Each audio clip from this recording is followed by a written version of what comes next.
You look down, they know you're lying. And up, they know you don't know the truth. Don't use 7 words when 4 will do. Don't shift your weight. Look always at your mark, but don't stare. Be specific, but not memorable. Be funny, but don't make him laugh. He's got to like you, then forget you the moment you've left his side.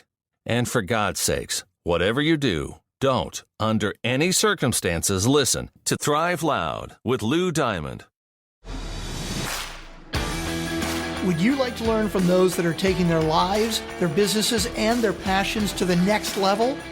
Best-selling author of Speakeasy and master connector Lou Diamond is here to connect you to some of the most inspiring and amazing people on this planet. Get ready to thrive loud with Lou Diamond.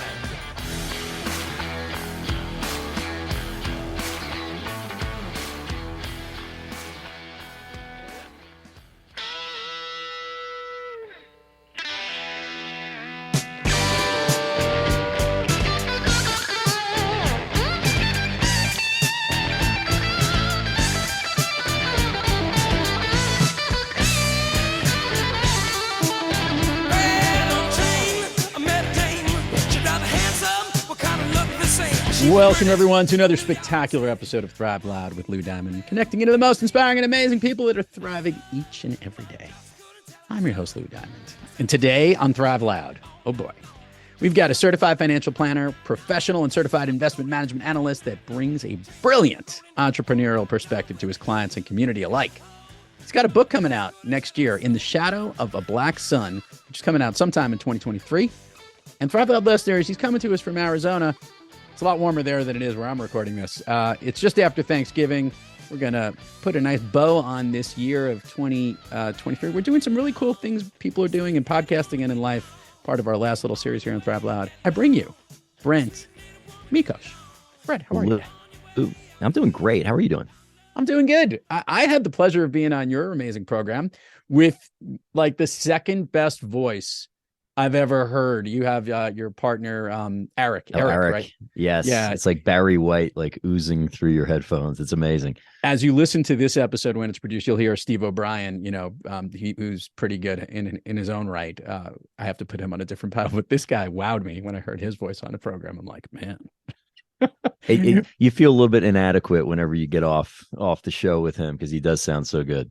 Well, but you do it. You do a killer job. You've been doing some great stuff. I want to bring our listeners up to speed. I got a chance to know you, having been a guest on your program, but you're coming to this one, and we want to introduce our listeners to you. I don't want to go all the way back to the womb, Brent. I want to learn kind of how what you've been focusing on of late has been your gig, because I imagine you've been in the business for a while. Yes.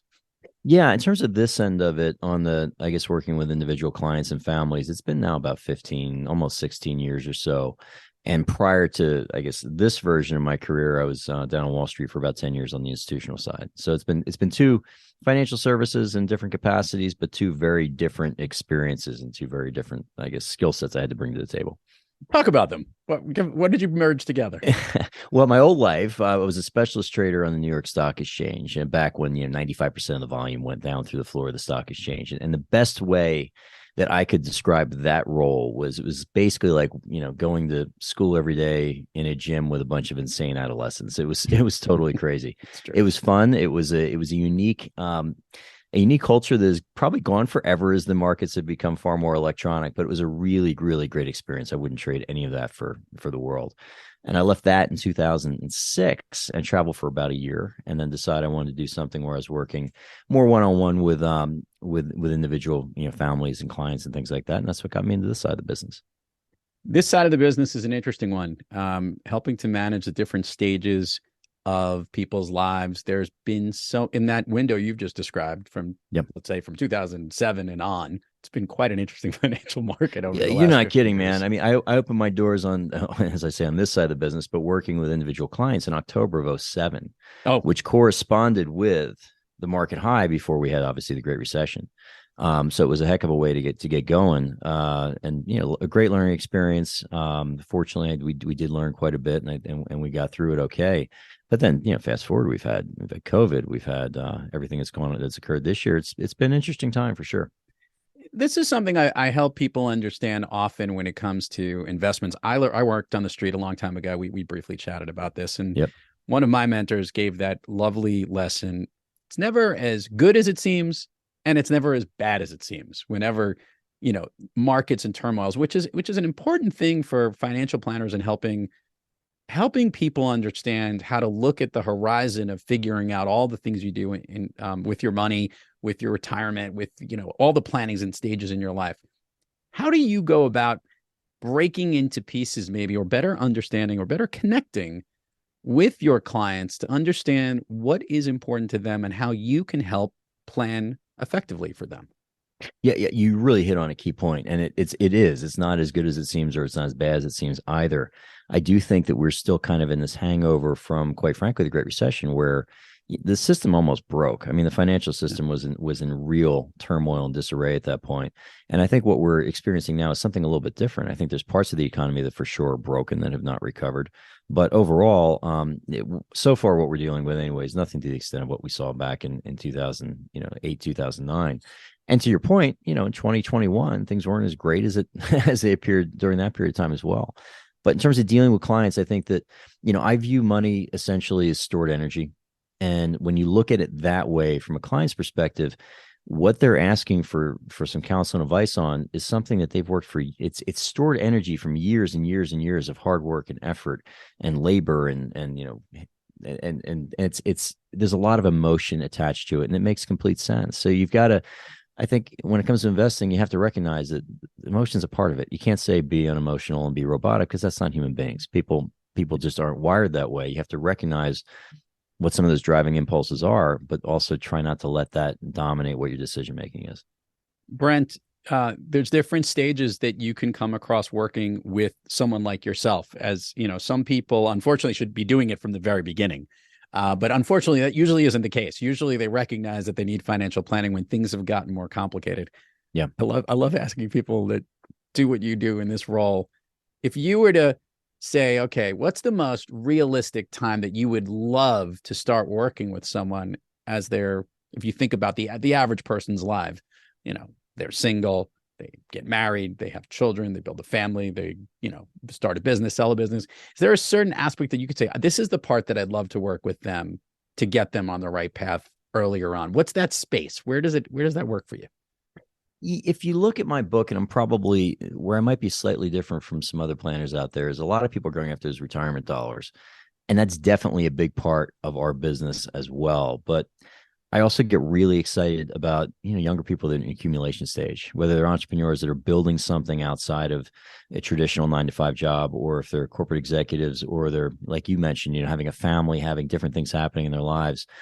People that are in this accumulation stage, it's a great time to start working with them, because everything that happens, particularly when the markets get real volatile and crazy like they are right now, it's less scary because it's actually a huge opportunity. If you're already well into retirement, you've got what you've got to take a prudent amount of risk to hopefully make these dollars work. That's one thing. But if you can look at everything that's occurred, even in the last couple of years, and when you get these big moves in the market, it creates a ton of opportunity if your mindset is in the right place. And also if you are in the right place from a life cycle perspective as well. In the Shadow of a Black Sun. So this is the name of your book. Tell me, first of all, what that title really means, and what kicked off the idea that said, I'm actually going to write a book and I have a story to tell. Yeah, this is very different from my core business, although there's some lessons that are in it as well. But the genesis for the book really comes back to that year that I traveled. When I left my job on Wall Street, I literally went down the floor one day, and I had a really phenomenal rapport with my bosses. And I said, you know what? I want to take 6 months off, because I was having a reoccurring dream where I was not in New York City. I was at different places around the world. And they said, well, no, we're not going to let you do that. And I said, okay, well, I've got to do this. And they said, all right, well, if you come back to New York, let us know. And it was all done on really fantastic terms. But that last day that I went to the floor of the New York Stock Exchange was the last time I went down there as a member and as a trader. Mm-hmm. And so the book In the Shadow of Black Sun is really, it's lessons learned and sort of a journey towards empathy, I think, in that entire year that I spent traveling, because I really had no agenda. I bought a one-way ticket to Africa and started there, and kind of stumbled back into JFK airport over a year later. And the title comes from sometimes the really beautiful things, happen in the shadows. And if you have a black sun, for example, the shadows are very bright. The shadows are almost, it's like a negative, if you will. And so the book itself, the genesis of it was back in 2017. I have a young son, and I tell him bedtime stories every night. And I tell him different stories of sanitized versions of a lot of things that occurred to me when I was traveling for that year. And someday I wanted him to know some of the other stories that maybe he'll get something from when he's an adult. It's a book. I'm very close to my father. My father, fortunately, is still with us. It's a book I would love to have read about my father when he was in his 30s, which is the age I was at that point when I took that year off and did some traveling. So I'm really excited. It's, hopefully at some point my son will read it. I've had a number of people now that have read the draft, which is being submitted hopefully in the next couple of days or so. And I've gotten some great feedback from it. So I hope that some people find some valuable stories or maybe some lessons in that book. Let's do this. I'm sure there are many that the reader will get. I love asking authors this question. In the writing process, sometimes there's this thing that I love to call a happy accident that happens. That's actually a gift to the author as they went through the writing process and they put the story out. Did that happen for you, Brent? It did. I started initially, the book that I thought I wanted to write was a book about the time I spent down on Wall Street, and I got well into it. I mean, I wrote well over 100,000 words of this thing, and I submitted it to a writing coach probably now about 10 years or so ago. And I thought I had this beautiful thing that I'd put together and spent all this time on. And she called me back and said, "This isn't the book you need to write." And she goes, I want to know what happens later, what happens after you left. And at first I was a little bit annoyed because, as anyone that's been on your show, and I know you've had a number of authors on the show, like writing a book's the hardest thing I've ever done by a lot. It's not even close. And to go back to the drawing board was incredibly frustrating, but what's come out of it, I think, is so much more valuable. I look at the initial, first bit of this thing that I had written, and I'm really glad it's not the book that's being published, because what's coming out now is completely different. Yeah, it also helps to get those eyes on there, the editors, the people who know the space, and again, and see unbiased person. Because if I give it to my mother, she would have said, right, "Oh, it's wonderful." But here's somebody that said, it's fine. You're an okay writer. I read a lot, so I think that helps. But she said, "This isn't your book," and she was right. Used to help. I do this exercise with top leaders, and there's an exercise that we would do, and one of the things I would tell people to do is to go find some people you've worked with or people in your life that know you well, but that are not family and wife. Because if you hand it to them, they're going to either give you the best positive version of it or the worst scenario case. Very true. It, Yep. If you gave it to your mom would be like, he never calls, doesn't come to visit enough, all that stuff. All right. So not only have you made a shift in your career and focused on a different aspect of financial services and have tapped into a really good story that's probably going to help a lot of people and come up with good lessons, but you've also spun into this world. And that is that you have a podcast program. Share with the listeners, first of all, what the program's about and why you kicked this thing off. I love podcasting as a medium. I'm a huge consumer of podcasts, so I think that's a part of it for sure. And what I wanted to do is, again, I love the financial world, and I can get kind of geek out with all the stuff and everything as well. But honestly, if I hear another podcast about growth versus value or saving for retirement, there's a time and a place for those. And I think they're really valuable for the people that want to listen to that. But I'm more interested in what money can do. And what's we live on an economic planet. So the answer is it pretty much is embedded in every single aspect of our lives. But I wanted to talk to different people in different fields that I found like the conversations were interesting.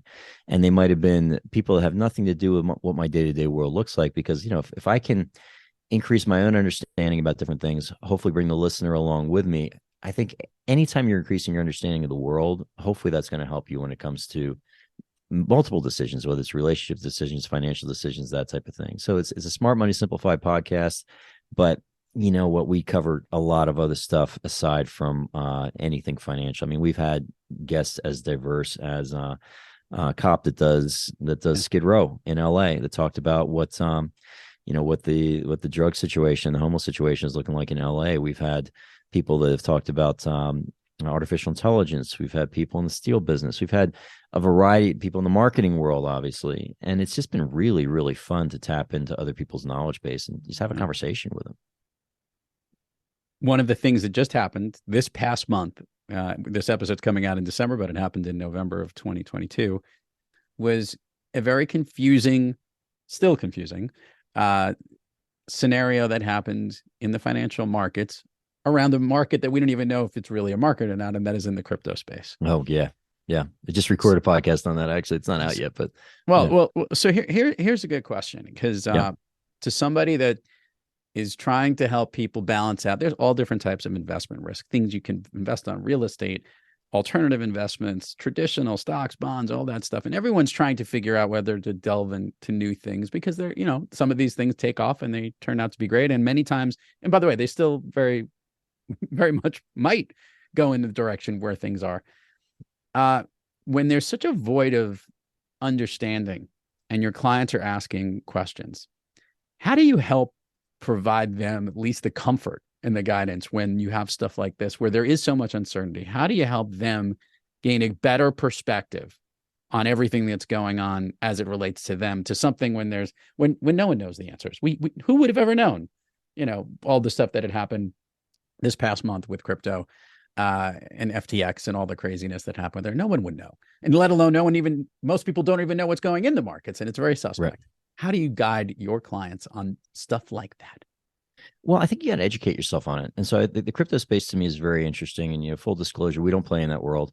My broker dealer, Raymond James, has been really conservative when it comes to anything crypto, but it's part of my job to understand what it is. And so when I've gotten questions about crypto and the blockchain that all this stuff is riding on over the last few years, some of them were questions a year or two ago saying, oh my gosh, Bitcoin's at 66,000. How come we're not investing in this? And some of them are now saying, oh my gosh, is it going to zero? And my answer, at least initially, and I think it's a good analogy for almost any new technology, which we're going to continue to get at an exponential rate. Had you and I sat down in the end of the 1990s, for example, and you said, man, I don't know this internet thing. What do you think? And the .com stocks are all going crazy. Is this a big deal or not? And the answer is yes, it absolutely is. I mean, the internet has changed my life and the way I've conducted business in a more dramatic fashion in the last 20, 25 years than I ever would have imagined. But most of those first mover companies were lousy investments. And so not knowing which way the crypto space was going to go, I truly believe the blockchain, which basically it's just a ledger, blockchain is going to radically change the way every single company, I'm confident saying that, does business over the next, if it takes 10 years, it's going to be a long time.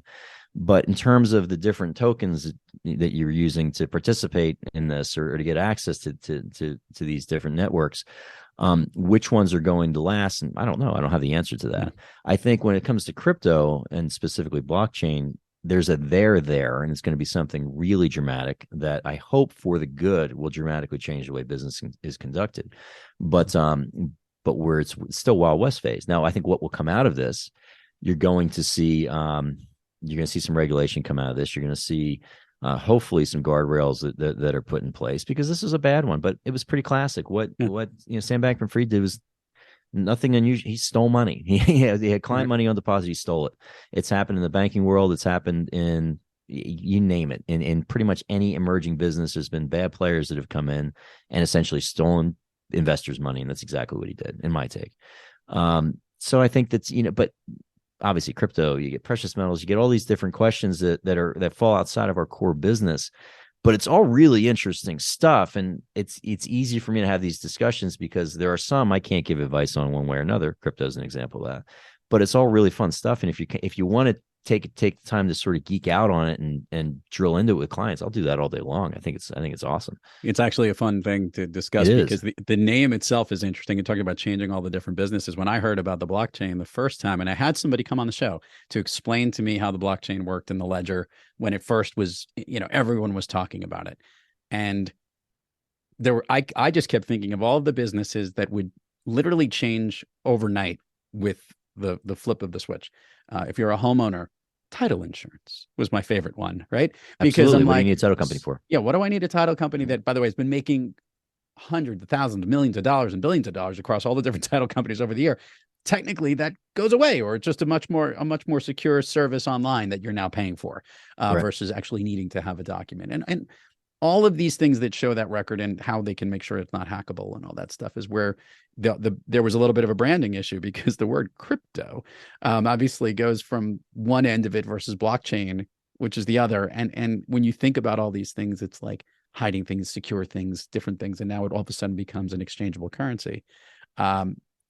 It always goes the wrong way initially. To your point, that's what happened with the internet right away. With think about all the search engine sites, or the even go back to the financial E-Trade services, Ameritrade, and all that, right? Because they were changing the way we're going to do transactions online. Who needs brokers? Who needs brokerage houses? And eventually, rules, regulation, things came in, and it just became a better way to do business with a little bit more rules around it. I think that's where we'll head in some form or fashion. I think. Computer companies. How many computer companies went bust? If you go back and you look at what with the early days of the I guess purchasable mass market computers, if you can even call them that, in the 70s, I mean, these companies are all gone. Yeah. So they're first mover companies that any new business absolutely needs, that pave the way for established players to come in, or people figure out what worked and what didn't. And I do think in terms of with the FTX thing and many other the stories around crypto right now, we're finding out what doesn't work, and people are going to learn lessons from that.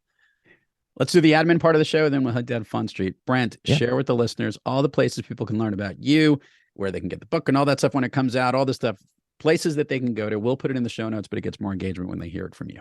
Absolutely. So our website is mpadvisorsaz.com or smartmoneysimplified.com. And that'll just take you to our website. And that's got all of our contact information, everything else. If you search, I'm most active on LinkedIn. So if you just search Brent, B-R-E-N-T, Mekosh, M-E-K-O-S-H on LinkedIn, I love to connect with you. I put quite a bit of content up between the podcasts. We shoot a weekly, video blog, just 5-10 minutes about what's going on in the markets. YouTube channel, Smart Money Simplified as well. If you search that on YouTube, our YouTube channel is up also, in the Smart Money Simplified podcast as well. Those are all great ways to find us. Brent is ready to go down Fun Street. I know he is. All right, let's do it, man. He was born this way. Listeners know we've been doing this for a while.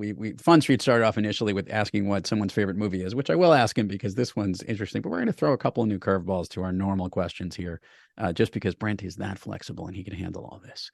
Okay, Brent. First of all, share with the listeners what you shared with me were two of your all-time favorite movies, and these are classics. You went like old school. Do you remember what you gave? Well, Gone with the Wind's probably my favorite. Okay.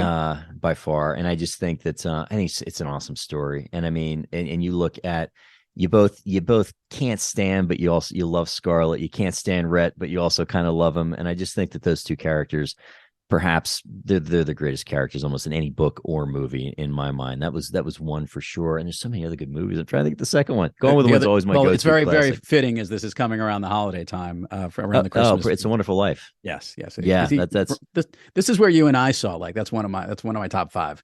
Yes. That it's impossible for me when he runs through when he comes back after, no spoiler alerts, everyone's seen it. It's on every year. Yeah, it's a million times.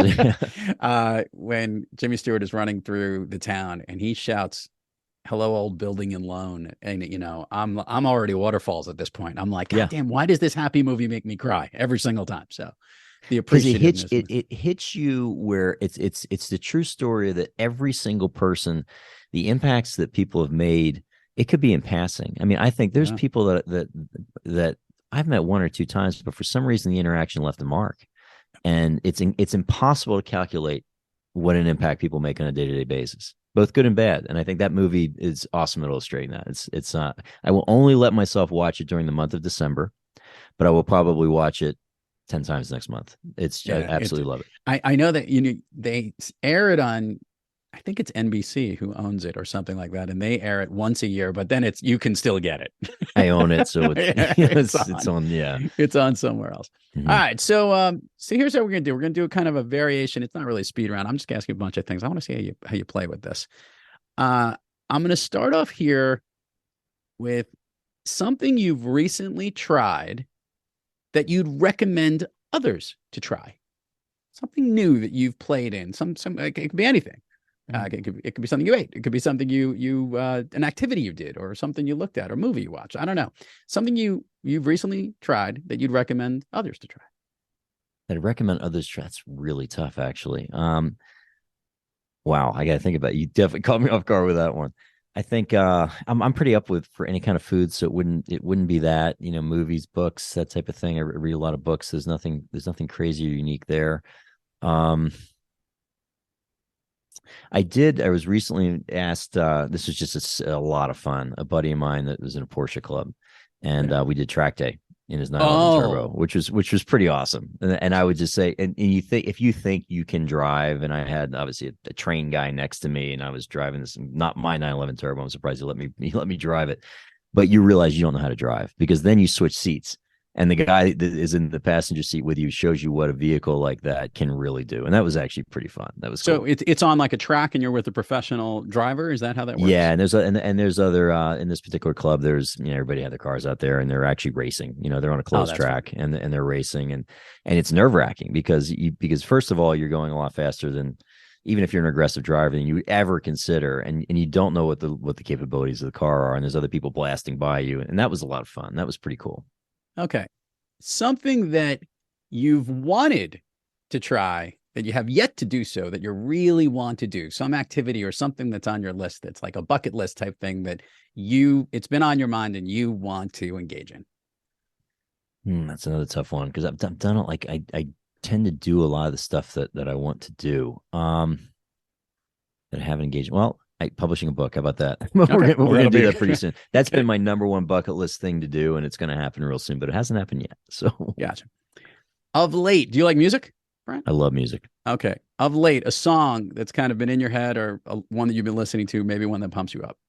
I'll tell you what, I saw Saturday night, and for, I guess, time stamping, it's Monday right now. I saw Saturday night. Aerosmith is in residence in Las Vegas. And I went with a buddy of mine. We were front row tickets to the show. And I got to tell you, man, Steven Tyler, he's the guy's 74 years old. Joe Perry's 72. They absolutely, completely crushed it. I mean, they crushed it. And I always liked Aerosmith. And in the week or two leading up to it, I was listening to a lot more Aerosmith than I have in a long period of time. But I'll be listening to a lot more of them because these guys, you could tell they're passionate about the music still. You can tell they really are passionate about the fans. I mean, I like going to live shows, and there's a few people that, particularly some of the older acts, they're phoning it in, they're collecting their paycheck, and they're pretty much done. That is not these guys. They killed it. They were absolutely amazing. It's a walking case that heroin actually can be good for you. Okay. Well, how these guys are how they still have the energy to do what they're doing, and because they've had a pretty checkered past. The other guy I saw this year, who's my favorite guitarist by far, is Jack White. And I saw him in Phoenix live. Awesome. And he's incredible, man. I mean, that is a guy that just so many different sounds. You go from White Stripes to Raconteurs to Dead Weather to solo stuff. He can do it all. And another guy I think that really loves and respects his fans, which I appreciate that as a customer and paying fan at this point. Love it. A favorite food that's not a dessert. Favorite food that's not a dessert. Any shellfish. Shellfish. So I grew up in New Jersey. As a family, we always would have like the paper, the newspaper spread out on the table. We'd have the Blue Point crabs that you got Chesapeake Bay and that type of thing. And that I love any kind of shellfish. So whether it's, scallops or lobster. Yeah, I was going to say the scallops mussels in the Jersey Shore are just off the charts. Like right by Long Beach Island is like some of the best during the summer. That's like absolutely fine. Yeah. Favorite dessert? Favorite dessert would be coconut cream pie. Arizona or East Coast, New Jersey? Arizona now because I'm living here, and but I do love. Put it this way, I would not move back to New York now. I'm very happy being in Arizona, but as we talked about, I was back in New York City a couple of weeks ago, and hadn't been there for a little bit because COVID stuff and everything derailed some of my normal travel back there. But there is something about the energy and the excitement of the East Coast, which is very real. I mean, you leave New York City and it's you're charged up, you're pumped up. Things are moving a lot faster than they are in Arizona, and Arizona's a great place to live and raise a family, and for sure run a business. A lot more business friendly than New York, but I do love getting back to the East Coast as well. An activity you wish you did more of? Play the guitar. An activity you wish you did less of? Staying up too late. I get a second wind about 9:00 at night, and I tend to, you get down the YouTube rabbit hole where you put on a movie or you pick up a book, or in my case, I might pick up a guitar. Next thing you know, it's 12 or 1:00 in the morning. And that's a consistent thing that I'm trying to like get myself on a more normal schedule. If I could snap my fingers, Brent Mekosh, and you could be anywhere in the world, where are you? I am in the Okavango Delta in Botswana. Wow. Yeah. That is specific. Obviously, it sounds like you've been, because obviously you were there from that Africa trip. Was that on that trip? Yeah, I've been in Africa half a dozen times, but I spent about 3 months in sub-Saharan Africa during that year that I was traveling. And Botswana is just such a special place because it's kind of what you envision when you think of Africa from, 40, 50 years ago. There's only a couple million people. It's about the size of Texas. And half the continent's elephant, I think, are in Botswana. And the Delta specifically is just a really, really unique place. Brent, I forgot to hit this to you before, so I'll bring it up now.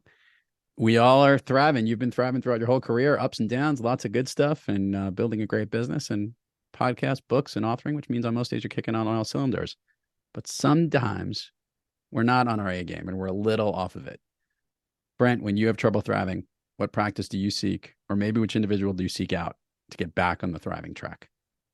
If it's just kind of some maintenance stuff, I try to, and in fact, I record, I basically check it in my planner if I do it, and I try to do it every single day. Is I take some time and I run through about 5 things I'm grateful for, and try to spend a minute on each thing and really focus on it.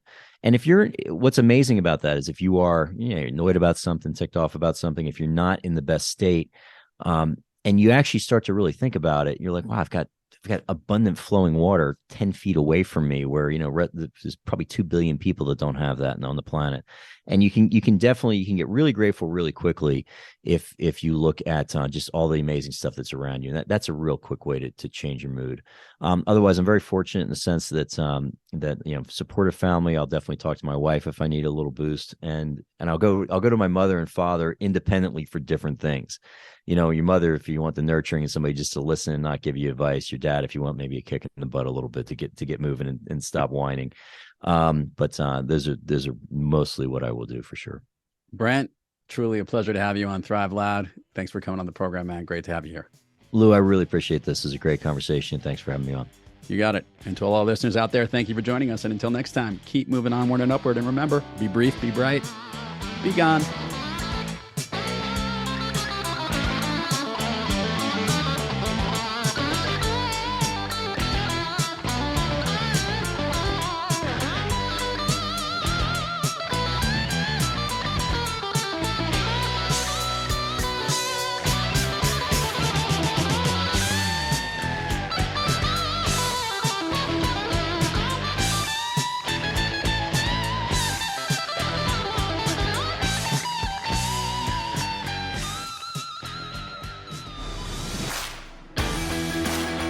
You've been listening to Thrive Loud with your host, Lou Diamond.